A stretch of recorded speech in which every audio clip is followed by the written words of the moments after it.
Welcome to my YouTube channel. This is Professor Bwisa, your entrepreneurship tutor from Jomo Kenyatta University of Agriculture and Technology in Kenya. Today I want to talk about Small is Beautiful, a study of economics as if people mattered. That is a book by E.F. Schumacher.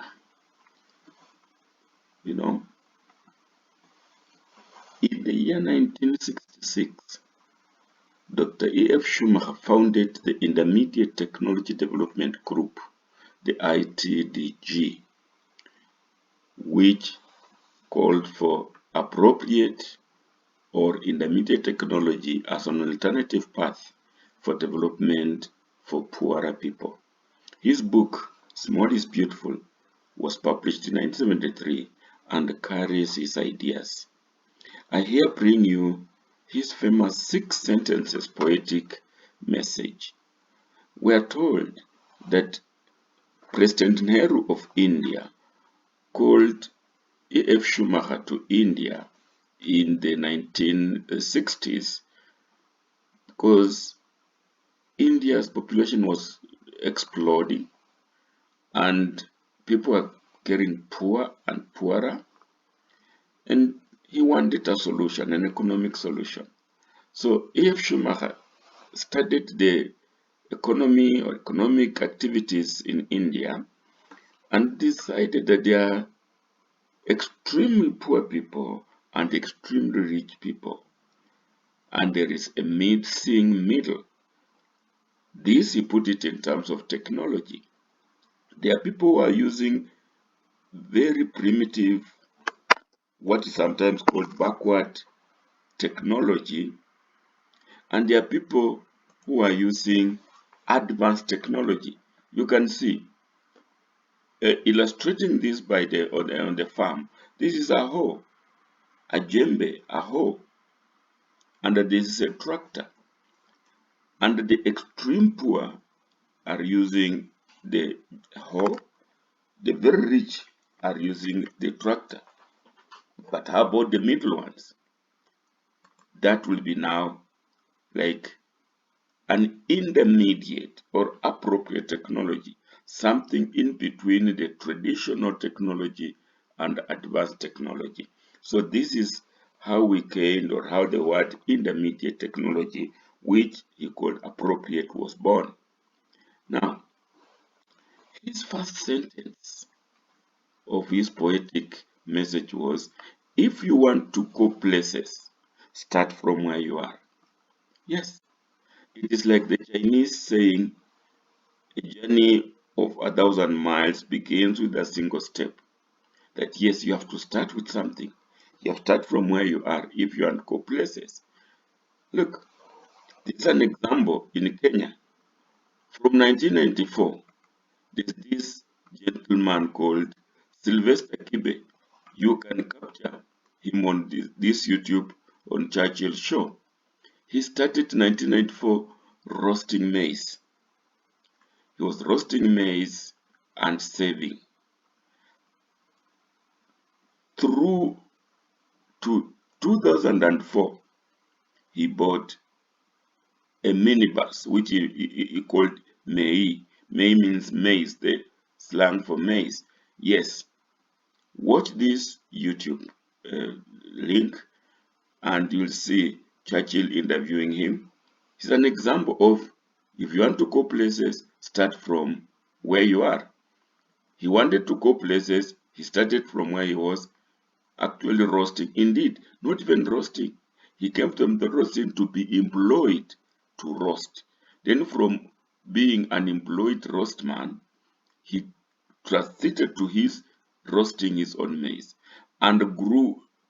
After 10 years, he had his own minibus plying the streets of Nairobi. So, if you want to go places, start from where you are. The second statement he says, Schumacher says, if you are uneducated, start with something relatively simple. Yes, if you are uneducated, you can start by selling sugarcane, for example. You will grow. Shoe shining. Yes, indeed, Sylvester Kibe was roasting maize and shining in the morning and roasting in the afternoon. So, if you are uneducated, start with something relatively simple and it will take you somewhere. The third statement was, if you live in a poor environment and the poverty makes market small, start with something small. Yes, start with a small kiosk. Mayai, eggs, this environment. Start with simple bananas. You will still grow. So if you live in a poor environment and the poverty makes market small, start with something small. That is Schumacher's advice. The next statement was, if you are unemployed, start using your labor power because any productive use of it is better than leaving it idle. Look, labor power. I met this lady in Ithaca. He does these stones quarry. Look at these people on the street of Nairobi. They are using their labor power. This lady is actually making bricks using her labor power, and this man too. So if you are unemployed, start using your power, your labor power, because any productive use of it is better than letting it idle. And then, in other words, he says, we must learn to recognize the boundaries of poverty. Yes, there is wealth, there is poverty, but let us recognize our boundaries of poverty. And for me, poor means passing over opportunities repeatedly. Sometimes, yes, we don't want to start from where we are.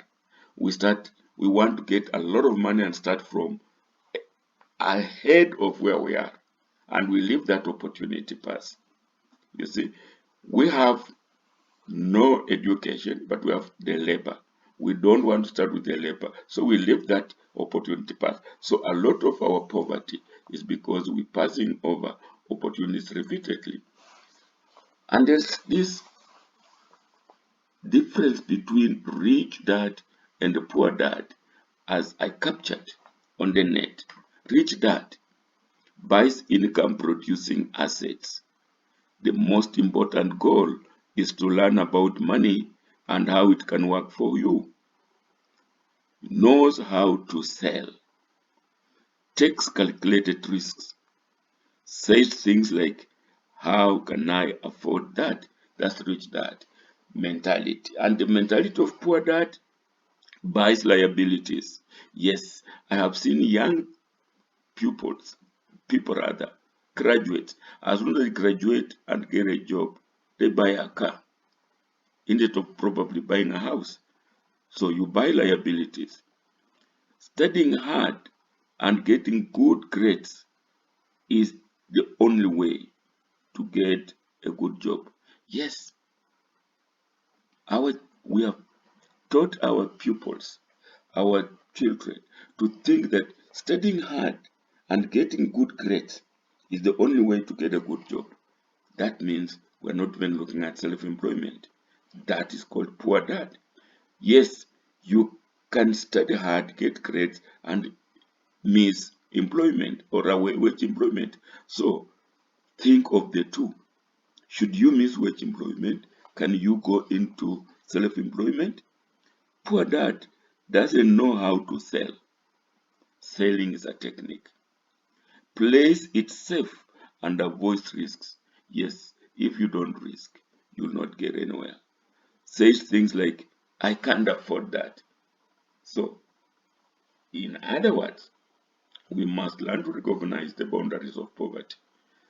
Some of the poverty we have is self-inflicted because we pass over opportunities repeatedly. A project, the last statement I think said was, a project that does not fit educationally and organizationally into the environment will be a failure and even cause disruption. I look around Kenya and I look at that Galana Kulalu irrigation. What went wrong? Is it a project that does not fit educational and organizationally in the environment? Look at it in the Turkana album.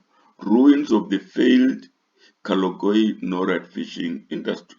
Yes, I think this message to our leaders, projects that don't educationally fit, organizationally fit in the environment, will be a failure and cause disruption.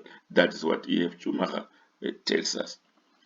And here, in the year 2000, there was the Golden Handshake Retrenchment Program, and the retrenchees were being given 40,000 Kenya shillings to go home with. I trained, I was a government trainer for a group before the government actually stopped the program. And these, my trainees thought 40,000 as a handshake home was too little. There was this man who wanted to start a transport business. So we talked and we said, yes, if you dream to be a big transporter, but you have nothing to start with, then you can just start by escorting people on foot. Yes, escort people at a fee. You will save, you will buy a bicycle, transit to bicycle transport. Then you'll be transporting more people more times. You will save and you can transit to a motorcycle. You will save and you'll go to a tuk-tuk. Eventually, you'll transfer taxi and probably a shuttle transport and then onto the bus business. And who knows, you can even go to a charter. So start from somewhere. 40,000 is not little. Start, move on, but have a plan. So if you want to go places, there is always the first step to take. And you are not poor. It's just that you are passing over opportunities repeatedly. So have a rich day, won't you? Make your first step, won't you? Thank you for listening.